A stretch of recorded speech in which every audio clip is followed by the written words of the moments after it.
उपस्थित होते.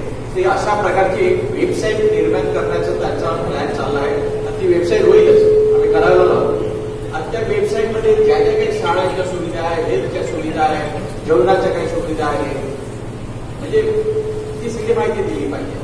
ती सगळी माहिती त्या वेबसाईटमध्ये दिली जाईल. त्याच्यामुळे आजकाल काय सगळं ऑनलाईन आहे. जर काही वेबसाईट आपण वेबसाईट आपल्याला दुपारपर्यंत मिळून जाईल. जरूर जरूर जरूर हां बिलकुल बिलकुल. हे बघा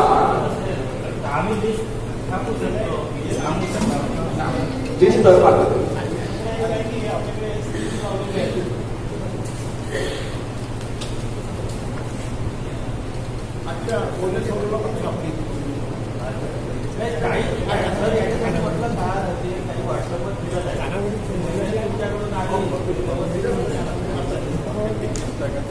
आणि काल आम्ही तयारी व्यवस्थित नाही आहे, पूर्ण विकल आहे, सर्वकडे छापल्या आहे.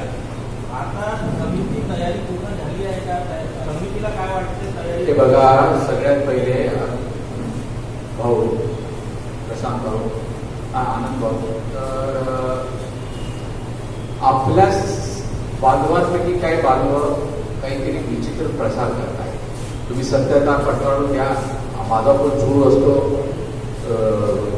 सुधीर भाऊचा फोन सुरू असतो, व्यंकटेश साहेबांचा फोन सुरू असतो. काही लोक विनाकारण गोष्टी पसरवतात आणि एक आपली शॉर्ट पब्लिसिटी, त्यांना रील करता यावं, काही करता यावं म्हणून म्हणून ते काही ना काहीतरी रील विरुद्ध पाठवतात. त्याच्यावरती आम्ही तुम्ही बिलकुल कोणतीही म्हणजे शंका वाढवू नका. दरवर्षीप्रमाणे यावर्षी सुद्धा दीक्षाभूमीचा कार्यक्रम यशस्वी होईल आणि प्रत्येक वेळेस चालतं. दीक्षाभूमी आलं म्हणजे दीक्षाभूमीच्या 7-8 दिवसापूर्वी अशा प्रकारचे 10% जे लोक आहेत ते मुद्दामून त्यांना काहीतरी शॉर्ट पब्लिसिटी पाहिजे किंवा मुद्दाम आम्हाला त्रास द्यायचा आहे. काही नाही संघटना की त्यांच्या नेत्यांना पण त्यांच्या नेत्यांनी कार्यकर्त्यांना तशा प्रकारचे आदेश दिलेले आहेत की यांना त्रास द्या. त्यांचं काम चांगलं असेल तरी त्रास द्या, त्यांचं काम कितीही सुंदर असलं तरी त्रास द्या. तर त्यामुळे काही नेत्यांच्या आदेशामुळे त्यांना करणार काय म्हणतात ते तुम्हाला देतो ना, आजच मिळेल.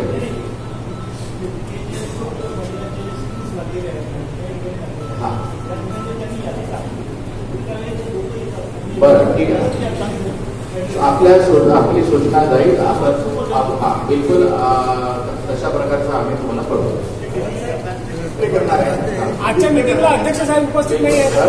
रवी भाऊ, तुम्हालाही कळवलं जाईल, डिस्प्ले केलं जाईल की तुमची सूचना अतिशय योग्य आहे आणि तुमच्या सूचनेच्या प्रमाणे सगळं केलं जाईल. साहेब, आजच्या मीटिंगला अध्यक्ष साहेब उपस्थित नाही आहेत. अध्यक्ष साहेब उपस्थित नाही आहेत. ते त्यांना विचारा. निर्णय जे काही घेतलेले आहेत ते अध्यक्षांनी घेतलेले आहेत.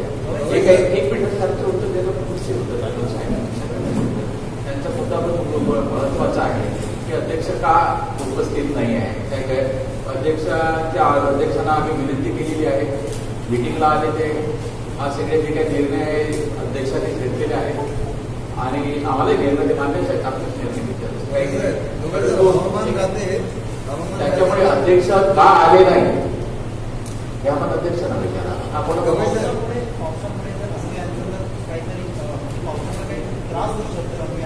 शाळेची बिलकुल बिलकुल तसं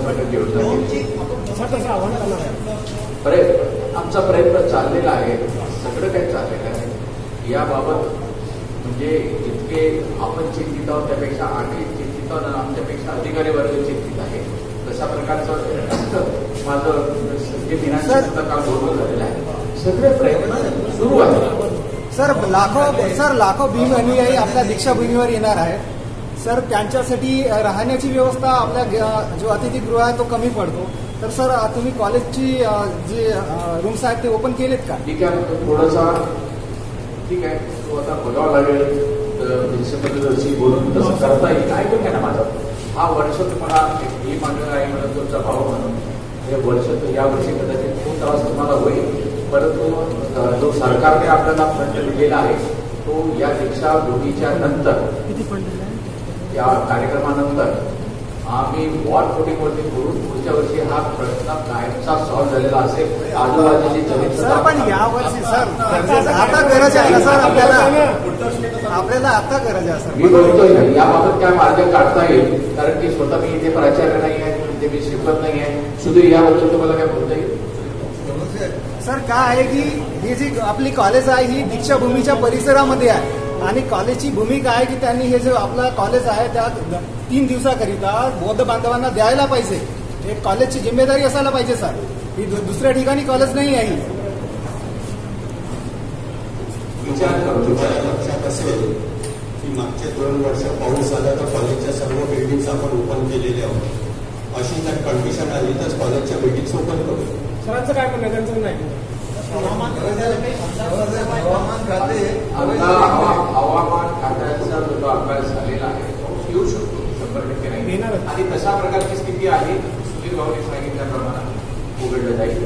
भीम सैनिकांची गैरसोय होणार नाही. योग्य सूचना आपली मान्य आहे.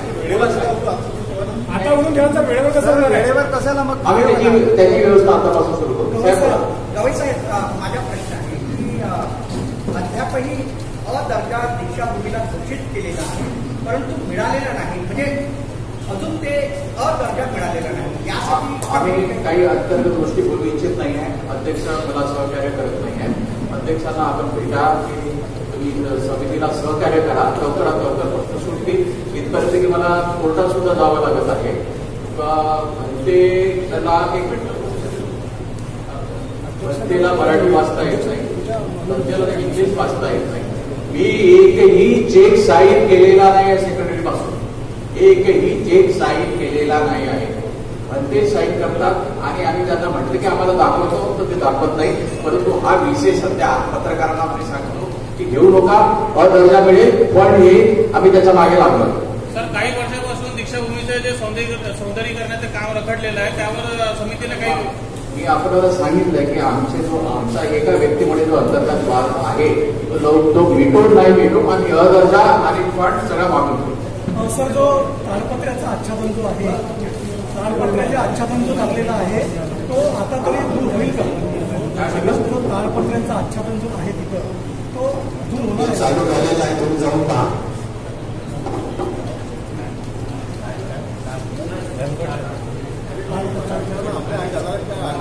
काकांना काही बोलायचं होतं म्हणजे आपण संपूया. नाही झालं मग सगळं अजून काय प्रश्न तर नसतीलच. आणि हा कार्यक्रम व्यवस्थित होतील. कोणाची गैरसोय होणार नाही, पत्रकारांची गैरसोय होणार नाही, भीम सैनिकांची गैरसोय होणार नाही, कोणाला फुटबॉलची झाला नाही पाहिजे, आग लागली पाहिजे. कोणतंही सर गैरसोय जर झाली तर जबाबदार कोण असणार आहे? गैरसोय झाली जबाबदार आम्ही आधी समिती. अच्छा आपल्या